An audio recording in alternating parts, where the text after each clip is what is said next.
रूही घर छोड़ के चली गई और सोनी ने वो कागज बदल दिए जो नाहर तक पहुंचने चाहिए थे। अब सच सामने आएगा, चाहे कोई रोक ले या नहीं। दोस्तों, मन सुंदर में अब वो वक्त आ गया है जब सारी साजिशें एक एक करके खुलने वाली हैं। याद कीजिए, सोनी ने तलाक के पेपर्स छुपा दिए थे और अडॉप्शन पेपर्स और रूही की चिट्ठी नाहर के सामने रख दी थी। यानी नाहर को लगता है कि रूही खुद उसे छोड़ के गई, जबकि सच ये है कि रूही ने पेपर्स पर साइन ही नहीं किए थे। नाहर एक टूटे हुए इंसान की तरह अपनी जिंदगी जी रहा है, जबकि रूही राहत बनके एक नया वजूद तलाश कर रही है। एपिसोड 1521 में एक बड़ी ट्विस्ट ये आने वाली है। जूही, जो घर में सब कुछ चुपके देखती रहती है, उसके हाथ कुछ ऐसा लगता है जो सोनी की पूरी साजिश खोल देगा।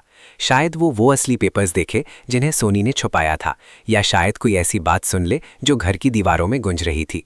जूही के लिए ये सिर्फ घर की पॉलिटिक्स नहीं है, वो अपनी बेटी के भविष्य की बात कर रही है, और वो जानती है कि बिट्टू को वारिस बनाने की यह साजिश उसकी बेटी का हक छीन लेगी। दूसरी तरफ नाहर अपनी कंपनी के नए ऑफिस के लिए राहत को हायर करने का फैसला करता है। वो खुद नहीं जानता कि वो रूही के पास आ रहा है। जब दोनों पहली बार प्रोफेशनली मिलते हैं, रूही की मुश्किलात शुरू होती हैं। वो नाहर के सामने खुद को राहत की तरह पेश करना चाहती है, लेकिन उसका दिल बार बार नाहर की तरफ खींचता है। उनके बीच एक सीन होगा जो बिल्कुल साइलेंट होगा, कोई डायलॉग नहीं, बस दो आंखें जो एक दूसरे में कुछ ढूंढ रही हैं। रतन जी इस सबसे परेशान है। वो जानते हैं कि नाहर बिगड़ रहा है, काम में ध्यान नहीं दे रहा, और ये नया ऑफिस वीर प्रताप टेक्सटाइल्स उनके दिल के करीब है। उन्हें डरना है कि कहीं नाहर अपनी बेवकूफ़ियों में ये काम भी बर्बाद ना कर दे। इस एपिसोड में रतन जी एक सख्त फैसला ले सकते हैं। वो नाहर को एक अल्टीमेटम दे सकते हैं। अवनी की कहानी में भी एक नया मोड़ आएगा।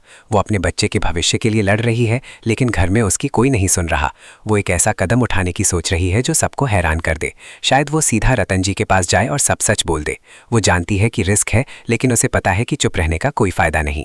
दोस्तों, मन सुंदर की ये कहानी सिर्फ एक ड्रामा नहीं है। ये एक औरत की हिम्मत की कहानी है, एक माँ की जंग है, और एक टूटे हुए प्यार की उम्मीद की कहानी है। देखते रहिए कि क्या जूही का राज खुलेगा, क्या नाहर रूही को राहत के रूप में समझे बिना पहचान पाएगा, और क्या सोनी की साजिश आखिरकार उसकी अपनी तबाही का सबब बनेगी। रात 8 बजे सिर्फ दंगल टीवी पर। मन सुंदर।